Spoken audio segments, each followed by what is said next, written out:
ഒറ്റ സ്പൂൺ വെളിച്ചെണ്ണയിൽ ഒരു അടിപൊളി ചിക്കൻ റോസ്റ്റ് എങ്ങനെ ഉണ്ടാക്കുന്നത് നമുക്ക് നോക്കാം കേട്ടോ. എല്ലാവരും ഒന്ന് ട്രൈ ചെയ്ത് നോക്കണേ.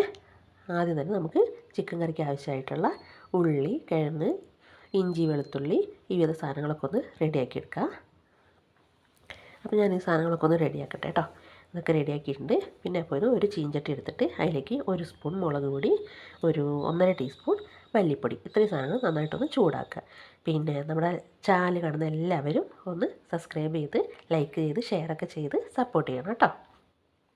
അപ്പോൾ നമ്മുടെ പൊടികൾ ചൂടാക്കാൻ വെച്ചിട്ടുണ്ട്. അതിലേക്ക് ഞാനൊരു 1 ടീസ്പൂൺ ചിക്കൻ മസാലയും കൂടെ ചേർത്തിട്ട് നന്നായിട്ട് ചൂടാക്കുന്നതിന് കേട്ടോ. നന്നായിട്ടൊന്ന് ചൂടാവട്ടെ, കരിഞ്ഞു പോകരുത്. തീ കുറച്ച് വെച്ചിട്ട് വേണം ചെയ്യാൻ. നന്നായിട്ട് പൊടിയൊക്കെ ചൂടായിട്ട് അതിൻ്റെ ഒരു മണമൊക്കെ, പൊടി ചൂടായതിൻ്റെ നല്ലൊരു മണമൊക്കെ വന്നു തുടങ്ങുമ്പോൾ നമുക്ക് കഴുകി വെച്ച ചിക്കനിലേക്ക് ഈ പൊടികൾ ഇട്ട് കൊടുക്കാം കേട്ടോ. പിന്നെ നമുക്ക് ഇതിലേക്ക് ആവശ്യമായിട്ടുള്ള കുറച്ച് മഞ്ഞൾപ്പൊടി, പിന്നെ ഒരു 1/2 ടീസ്പൂൺ ഗരം മസാലപ്പൊടി, പിന്നെ ഒരു 1/2 ടീസ്പൂൺ കുരുമുളക് പൊടി, പിന്നെ ആവശ്യത്തിനുള്ള ഉപ്പ്, ഇത്രയും ചേർത്തിട്ട് ചിക്കനൊന്ന് നന്നായിട്ട് കൈ കൊണ്ട് കുഴച്ച് നന്നായിട്ട് മിക്സ് ചെയ്തെടുക്കുക. ഈ ഒരൊറ്റ സ്പൂൺ വെളിച്ചെണ്ണ കൂടെ നമ്മളിതിനകത്ത് ചേർക്കുന്നുണ്ട് കേട്ടോ. ഒരൊറ്റ ടീസ്പൂൺ വെളിച്ചെണ്ണ മാത്രമേ ഞാൻ ചേർത്തിട്ടുള്ളൂ.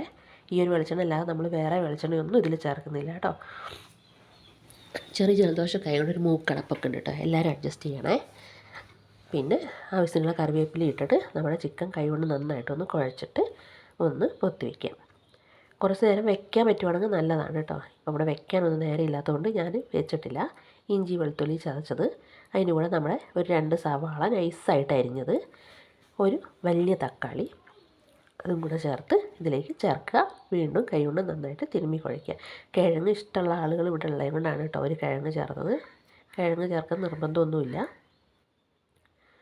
അങ്ങനെ കിഴങ്ങും കൂടെ ചേർത്ത്, പിന്നെ നമ്മൾ പുളിയില്ലാത്ത കട്ടത്തൈര് അതുണ്ടെങ്കിൽ 1 സ്പൂൺ, അതില്ലാത്തൊരു 1 സ്പൂൺ വിനാഗിരി ചേർത്തോളൂ. ഇനി അതൊന്നും ഇല്ലെങ്കിൽ കുഴപ്പമൊന്നുമില്ല. എന്നാലും ഞാനിവിടെ 1 സ്പൂൺ കട്ടത്തൈര് ഉള്ളതുകൊണ്ട് ചേർക്കുന്നുണ്ട് കേട്ടോ. അതും കൂടെ ചേർത്ത് നന്നായിട്ട് കുഴച്ചതിന് ശേഷം നമുക്ക് കുറച്ച് നേരം വെക്കാൻ പറ്റുക വെക്കാൻ സമയമില്ലാത്തവർ അല്ലാതെ തന്നെ വെച്ചോളൂ. തീ കത്തിച്ചിട്ടുണ്ട്. നമ്മൾ ചിക്കൻ അടുപ്പത്ത് കയറ്റി ഒരു പാത്രം കൊണ്ട് മൂടി വെച്ചിട്ട് ലോ ഫ്ലെയിമിലൊന്ന് വെക്കുക കേട്ടോ. അപ്പോൾ നമ്മുടെ ചിക്കൻ തിളച്ചു കേട്ടോ. ചിക്കൻ നന്നായി തിളച്ചിട്ടുണ്ട്. അരമണിക്കൂർ കൊണ്ട് നമ്മുടെ കിഴങ്ങും ചിക്കനും എല്ലാം നന്നായിട്ട് വേവും. അപ്പോൾ ഇത് നല്ലൊരു ചിക്കൻ റോസ്റ്റാണ്, നല്ല ടേസ്റ്റാണ് കേട്ടോ. മല്ലിയിലയും കൂടെ തൂവിയിട്ട് നമുക്കിത് ഇറക്കാം കേട്ടോ. ഇതിൽ കുറച്ച് തേങ്ങാപ്പാൽ ചേർത്തിട്ടുണ്ടെങ്കിൽ നമുക്ക് അപ്പത്തിൻ്റെയൊക്കെ കൂടെ കഴിക്കാൻ പറ്റിയ നല്ലൊരു കറി കിട്ടും. തേങ്ങ വറുത്തരച്ച് ചേർത്താൽ നമ്മളെ ചോറിൻ്റെ കൂടെ കഴിക്കാൻ പറ്റിയ നാടൻ ചിക്കൻ കറി കിട്ടും. ഇതൊന്നും ചേർക്കാതെ തന്നെ നമുക്ക് അടിപൊളി ചിക്കൻ റോസ്റ്റായിട്ട് നമുക്ക് ചപ്പാത്തിൻ്റെയും എല്ലാത്തിൻ്റെയും കൂടെ കഴിക്കാം കേട്ടോ. അപ്പോൾ എല്ലാവരും ഒന്ന് ട്രൈ ചെയ്ത് നോക്കണം. അപ്പോൾ ഇന്നത്രയേ ഉള്ളൂ. ബൈ.